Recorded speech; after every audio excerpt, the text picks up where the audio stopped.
Assalamualaikum warahmatullahi wabarakatuh dan selamat sejahtera. Hai, kita jumpa lagi. Pada hari ini kita akan belajar tajuk bahan terbiodegradasi dan tidak terbiodegradasi untuk sains tahun 6. Jom kita belajar.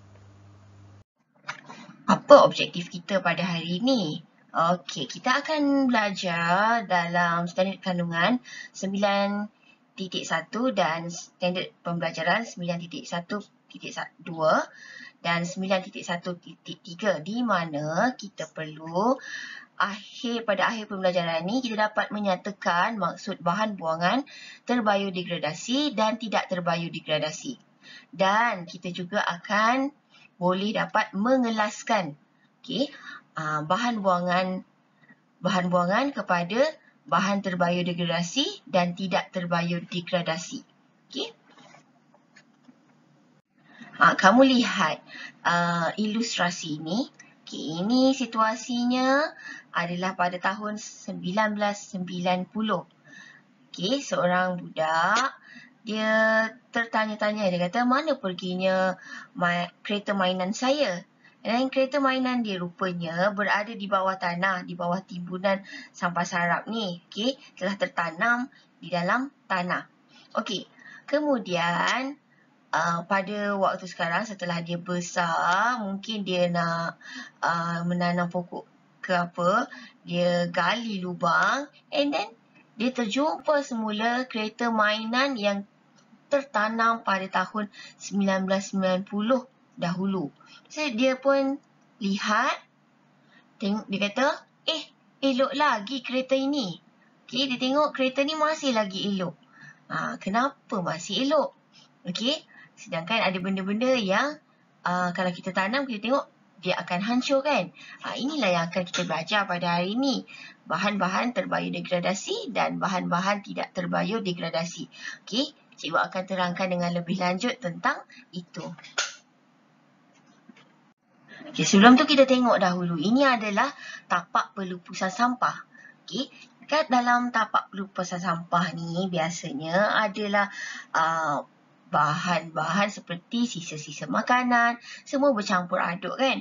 Okay, ada plastik, ada botol, ada sisa-sisa makanan dan sebagainya. Okay. Jadinya kita tengok pula apa slide seterusnya. Okey, ini lihat pula. Ini adalah bekas tapak pelupusan sampah. Okey, dekat hujung ni ada tapak pelupusan sampah yang baru. Dan tapi yang ini adalah bekas tapak pelupusan yang lama. Okey, kelihatan dia menghijau, cantik pada mata kasar. Okey, tapi kita cuba lihat. Okey, cuba kamu lihat sebenarnya apabila setelah dikorek, okey, kamu lihat di bawah tanah ni masih lagi terdapat sisa-sisa plastik dan bahan-bahan yang tidak boleh terurai. Okey, jadinya bekas tapak pelupusan sampah ni sebenarnya nampak je subur, tetapi dia tak sesuai untuk dibina apa-apa pun sebab dia tak stabil. Okey, inilah akibatnya. Nanti kita akan belajar dengan lebih lanjut lagi tentang ini. Inilah yang kita perlu fokuskan. Kenapa kita tak boleh buang sampah sembarangan. Okay? Kita perlu menguruskannya dengan baik. Okey, kita tengok pula definisi. Definisi maksudnya maksud. Okey, untuk yang pertama, bahan buangan terbiodegradasi. Maksud bahan buangan terbiodegradasi ni ialah bahan itu boleh direputkan oleh mikroorganisma dan kembali jadi nutrien dalam tanah. Jadinya walaupun seberapa lama pun dia akan reput dan hilang. Macam tu. Itu adalah bahan buangan terbiodegradasi. Okay, manakala bahan buangan tidak terbiodegradasi pula ialah bahan yang tidak boleh direputkan oleh mikroorganisma dan akan mencemarkan alam sekitar. Dia masih ada lagi bertahun-tahun lamanya, masih ada lagi kat dalam tanah tu. Okey? Kita lihat sebentar lagi, kita lihat contoh antara dua-dua bahan ni. Okay, mari kita lihat contoh. Untuk bahan buangan terbiodegradasi ni ialah dia terdiri daripada bahan organik. Bahan organik ni ialah sumber asas daripada benda hidup. Contohnya macam tumbuhan, daripada tumbuhan, daripada haiwan, daripada manusia. Okey, contoh-contohnya lah yang bahan buangan terbiodegradasi ni kita boleh jadikan contoh. Contohnya seperti sisa makanan. Okay, sisa makanan. Ini adalah dia boleh mereput. Okay. Lepas tu lagi contoh bahan kumuh. Ataupun tinja. Okay. Najis. Ni boleh dia boleh terbiodegradasi. Dia boleh reput. Okay. Dan yang ketiga, contohnya kertas. Okay. Kertas ni daripada tumbuhan, sisa makanan daripada tumbuhan dan haiwan.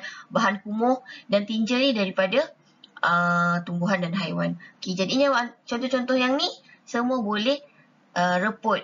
Maksudnya boleh terbiodegradasi. Okey, kemudian contoh yang kedua. Untuk bahan buangan tidak terbiodegradasi pula. Okey, sumber asasnya daripada bahan petroleum.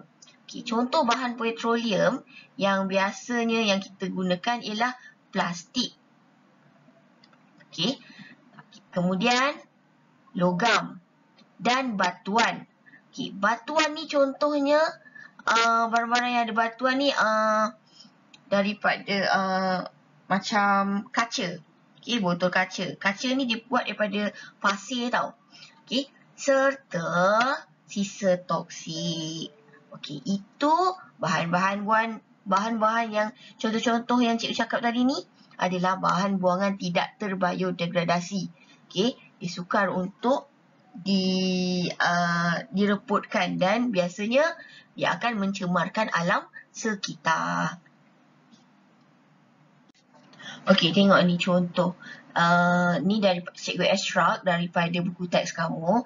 Klik info. Kata dia, tahukah kamu bahan buangan mampu kekal di dalam tanah selama beratus tahun lamanya. Okey, ada bahan-bahan yang boleh kekal beratus-ratus tahun. Kita tengok. Okey, contoh kertas. Kertas ni dia adalah bahan terbiodegradasi.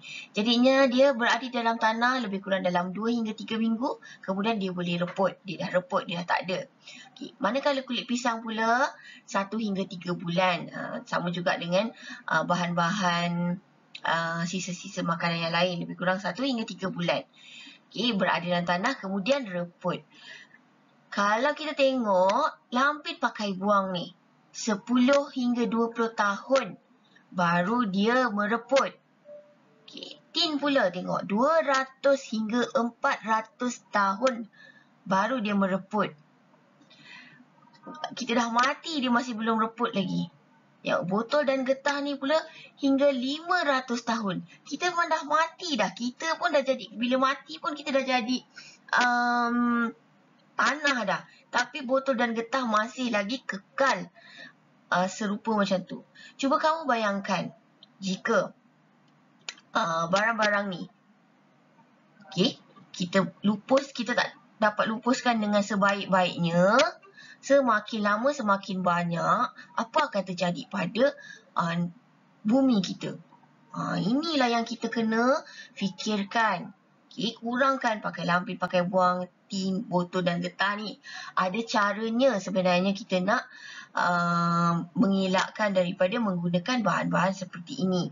Okay. Nanti kita akan bincangkan bagaimana cara pengurusan yang baik untuk bahan-bahan buangan terbiodegradasi ini supaya tidak mencemarkan alam sekitar. Itu kita akan bincangkan pada minggu hadapan. Okay, pada sesi yang akan datang. Okey, itu sahaja daripada cikgu untuk hari ini. Sekian, terima kasih dan kamu mesti jangan lupa siapkan latihan yang akan cikgu beri di Telegram nanti. Okey, jumpa lagi sayang. Assalamualaikum.